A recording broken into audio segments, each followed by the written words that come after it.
C'est vrai que dans ce roman, Les Soleils des Indépendances, Amadou Kourouma n'est pas du tout tendre avec les indépendances africaines et les régimes fantoches qui ont été mis en place après la décolonisation. J'ai donné l'exemple tout à l'heure de le régime de Sékou Touré en Guinée et bien d'autres. Il y a eu de l'autocratie un peu partout. Et c'est avec un ton humoristique et amer qui laisse voir la déception que ce nouveau soleil télé, ce nouveau télé entraîne. Télé, je vous ai dit, c'est le soleil en malinké, c'est aussi le temps, c'est le renouveau, c'est la nouvelle ère. Dans ce récit, le personnage principal se retrouve dans l'impossibilité de concilier l'ordre ancien avec les règles du nouveau pouvoir. Oui, les règles ont changé, même pour un prince malinqué qui se retrouve dans son environnement originel. Un prince malinqué était en difficulté. Rien ne lui est acquis dans ce nouvel environnement. Mais c'est néanmoins en compagnie d'une deuxième femme qu'il regagnera la capitale. Maladroitement, Fama, le prince, essaye de maintenir son standing, son rang à tout prix. Il s'acoquine avec les représentants du nouveau régime. Mais ces arcanes étant si complexes et si éloignés des coutumes ancestrales, il finit Fama en prison. Finalement, amnistié, comme la majorité des opposants politiques, ruiné et abandonné par ses épouses, il décide de revenir sur ses terres ancestrales, seul endroit qui lui donnerait un semblant de prestige en raison de ses origines princières. Mais le destin en décide autrement. Dans l'impossibilité de prouver son identité et malgré la grandeur de sa dynastie, les gardes frontières du nouveau pouvoir lui refusent l'accès à son village. Et Fama Doumbouya meurt de façon tragique, comique, à côté de sa terre. Féroce, féroce, Amadou Kourouma. Oui, c'est un récit qui manie la cruauté et l'humour. D'aucuns parleront de l'ironie. Mais qu'est-ce l'ironie? C'est justement la cruauté qui s'amuse et qui se fend la poire. Et Kourouma, on peut le trouver un tantinet ironique, cruel. Mais ce qu'il dénonce fait partie du vécu, car lui-même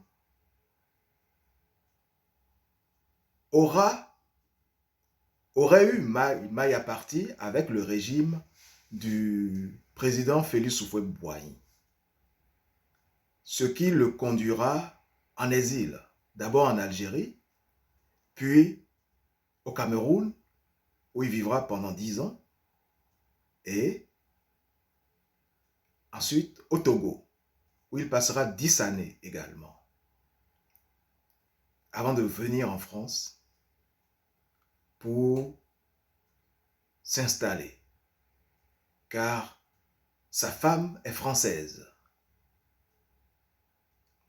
blanche française, qui l'avait suivi aussi en Côte d'Ivoire, dans son pays natal, et était restée à côté de lui durant toutes les périodes d'exil qu'il a connus, qu'ils ont vécu ensemble, que je viens de citer. L'Algérie, le Cameroun et le Togo. Donc, c'est du vécu, c'est de l'expérience personnelle qui ressortait dans cette œuvre, Les Soleils des Indépendances. À l'humour cinglant, ce texte s'accompagne d'une langue toute particulière, car Amadou Kourouma écrit en français, à la manière d'un conteur traditionnel africain. C'est normal, il est africain et il est français, il est africain-français. Comme beaucoup sont français-africains aussi. On ne peut pas dire, rien qu'en se référant à la couleur de la peau, qu'un tel n'est pas un tel. C'est ce que je dénonçais tout à l'heure. Et il mérite réhabilitation dans sa classification, car il est français et non francophone. Ce n'est pas un étranger qui est francophile, qui essaie d'apprendre la langue française. Il est né dans cet environnement et il s'est approprié tous les rouages et toutes les subtilités de cette langue qu'il a étudiée en français et parfois en France. Il fit ses études à Lyon. Nous continuons donc à survoler dans notre exploration cette œuvre magnifique, fascinante, Les Soleils des Indépendances, à travers ces quelques morceaux choisis. Tel un conteur, Amadou Kourouma nous plonge dans une Afrique profonde, disais-je, tout en nous narrant une histoire individuelle aux multiples péripéties, qui nous emmèneront à mettre en exergue les thèmes développés par Amadou Kourouma dans son œuvre, tels que les rituels funéraires malinqués, les affres de la polygamie, en passant par le drame de l'excision, ou encore les pouvoirs illimités des marabouts, ces personnages.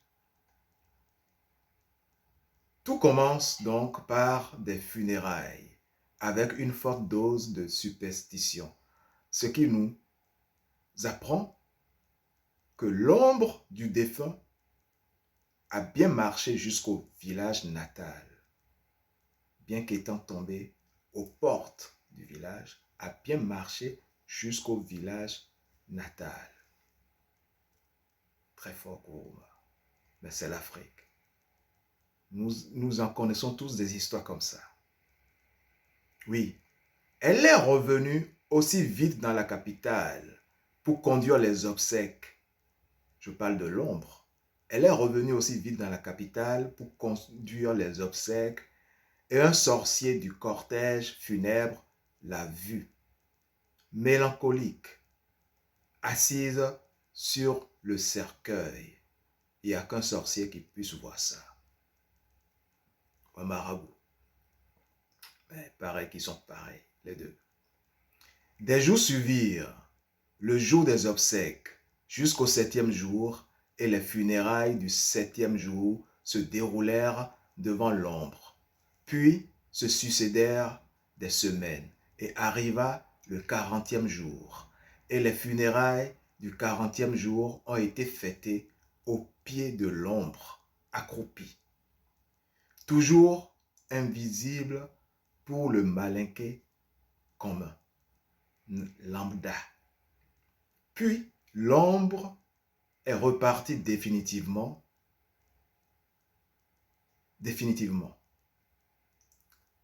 Elle a marché jusqu'au terroir malinqué, où elle ferait le bonheur d'une mère en se réincarnant dans un bébé malinqué. Parce que l'ombre veillait, comptait, remerciait, l'enterrement a été conduit pieusement, les funérailles sanctifiées avec prodigalité.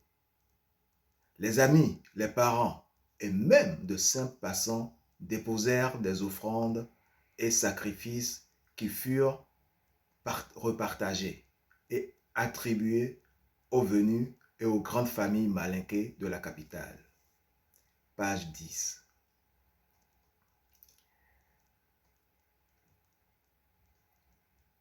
Fama Doumbouya, vrai Doumbouya, père Doumbouya, mère Doumbouya, dernier et légitime descendant des princes Doumbouya du Horo-Dougou. Totem panthère, était un vautour. Un prince Doumbouya, totem panthère, faisait bande avec les hyènes. Ah, les soleils des indépendances. Télé, les temps ont changé. Page 11. Cette vie de grand commerçant n'était plus qu'un souvenir parce que le négoce avait fini avec l'embarquement des colonisateurs et des remords. Fama bouillait de remords pour avoir tant combattu et détesté les Français, un peu comme la petite herbe qui a grogné parce que le fromager absorbait tout le soleil. Le fromager, abattu, elle a reçu tout son soleil, mais aussi le grand vent qui l'a cassé. Surtout qu'on n'aille pas toiser Fama comme un colonialiste, car il avait vu la colonisation, connu les commandants français qui étaient beaucoup de choses, beaucoup de peines. Travaux forcés, chantiers de coupe de bois, routes, ponts, l'impôt et les impôts.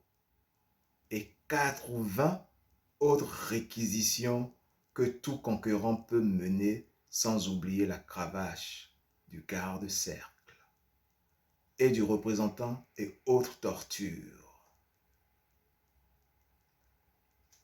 Mais l'important pour le Malinké est la liberté du négoce. Et les Français étaient aussi et surtout la liberté du négoce qui fait le grand Dioula. Le Malinké prospère.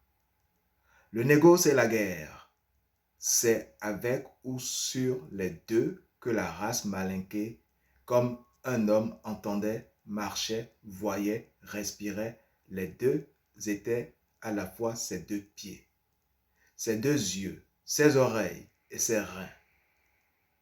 La colonisation a banni et tué la guerre, mais favorisé le négoce. Les indépendances ont cassé le négoce et la guerre ne venait pas. Page 22-23. Nous allons à présent, il y a un passage que moi j'ai aimé, ça parle du traumatisme de l'excision, puisque c'est une pratique endogène, ancestrale, que d'aucuns avaient lié et pensaient que c'était lié à l'islam, en fait. L'excision. Je lis.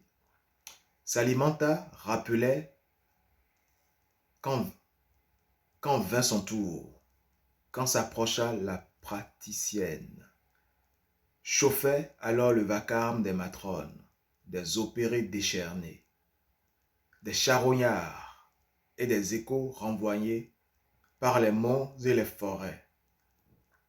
Le soleil sortait, rougeoyait, derrière les feuillages. Les charognards surgissent des touffes et des brouillards, appelés par le fumet du sang. Leur vol tournait au-dessus des têtes en poussant des cris et des croassements sauvages. La praticienne s'approcha de Salimata et s'assit, les yeux débordant de rouge et les mains et les bras répuyants de sang. Le souffle d'une cascade. Salimata se livre, les yeux fermés, et le flux de la douleur grimpa de l'entrejambe au dos, au cou et à la tête, redescendit dans les genoux. Elle voulut se redresser pour chanter, mais ne le put pas. Le souffle manqua. La chaleur de la douleur tendit les membres. La terre parut finir sous les pieds et les assistantes, les autres excisées, la montagne et la forêt se renverser et voler dans le brouillard et le jour naissant. La torpeur pesa sur les paupières et les genoux. Elle se cassa et s'effondra, vidée d'animation. Page 36.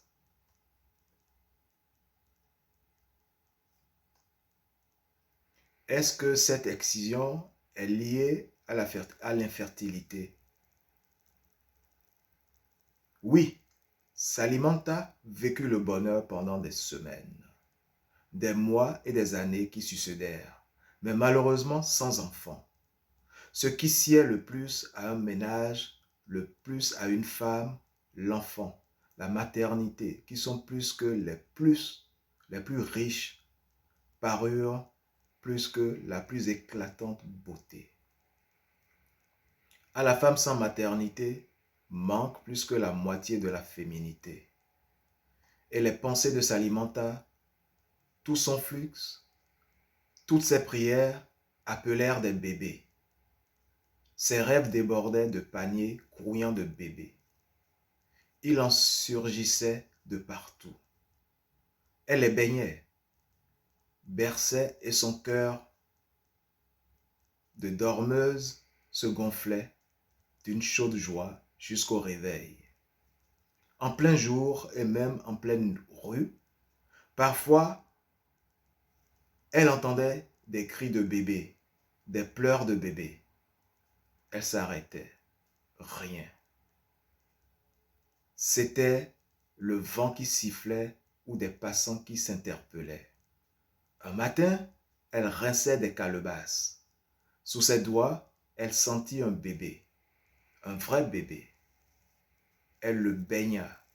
Il pleurait en gigotant. Elle le porta dans la chambre et ouvrit les yeux. Rien. Une louche dure et cassante. S'alimenta debout avec ses hontes et ses désespoirs. Page 52. Dernier passage que je vais vous lire. Marabouté coûte cher. Longtemps avant de se voir et de loin, Salimata avait entendu parler du marabout sorcier Hadj Abdoulaye. La sorcellerie et la magie couraient sous sa peau. Comme chez d'autres, la malédiction. Né dans le Tombouctou, aux portes du désert, derrière le fleuve, dans l'infini du sable jaune et des harmatans rigoureux, où les vents même nourrissent les hommes de connaissance. Comme dans nos cantons, les orages apportent la typhoïde. Abdoulaye cassait et pénétrait dans l'invisible, comme dans la case de sa maman, et parlait au génie, comme à des copains. Qu'il fissate du doigt un fromager, et le tronc et les branches séchaient.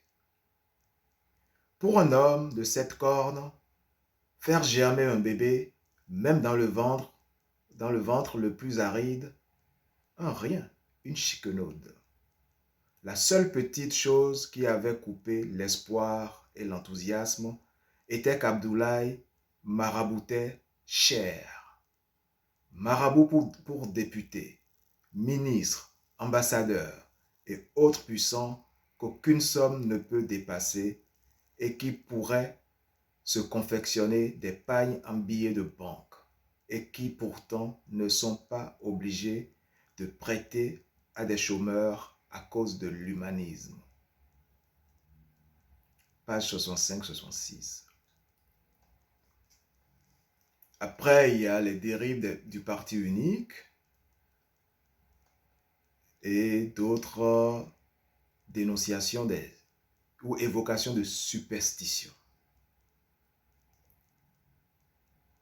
Et ce combat est épique contre un buffle, génie, que je vais vous lire rapidement. À propos de buffle, le combat de Bala contre un buffle génie fut épique. Dans les lointaines plaines du fleuve Bafing, Bala déchargea entre les cornes d'un buffle les 4 doigts de poudre. Quel fut l'ébahissement du chasseur lorsqu'il vit la bête foncer sur lui, comme si le coup n'avait été que le pet d'une grand-mère. L'homme savant et expérimenté qu'était Bala comprit tout de suite qu'il avait affaire à un buffle génie, et il sortit le profond de son savoir. Combat singulier entre l'homme savant et l'animal génie. L'homme prononça une incantation grâce au pouvoir de laquelle il balança son arme, qui se mettait à hauteur d'arbre entre ciel et terre. Une autre incantation et Bala fut transporté et assis sur son fusil aussi confortablement que dans un hamac, et trop haut pour être inquiété par le buffle. Mais le buffle était aussi savant que l'homme, et l'animal se métamorphosa en aigle et piqua ses serres en crochet sur Bala, qui ne dut son salut qu'à une nouvelle incantation, grâce à laquelle il se transforma en aiguille. Le chasseur n'échappant toujours pas aux poursuites du buffle, qui se fit fil, et le fil rampa promptement pour pénétrer dans le chasse et soulever l'aiguille. Rapidement, d'aiguille, Bala se métamorphosa en brindille pour se soustraire au fil rampant, et la brindille disparut dans les herbes. Page 124. Fin de lecture. Nous allons à présent vous citer quelques œuvres de l'auteur. Pièce de théâtre, il y a Tunyantigi ou le diseur de vérité, qui est une pièce de théâtre qui fut censurée après quelques représentations à Abidjan en 1972, reprise en 1996, puis éditée en 1998 chez Akoria, un éditeur français. Allah n'est pas obligé a été créé au théâtre de Poche de Bruxelles en mai 2004. Les romans de l'auteur Amadou Kourouma. Bien sûr, vous avez Les Soleils des Indépendances et Allah n'est pas Le Soleil des Indépendances.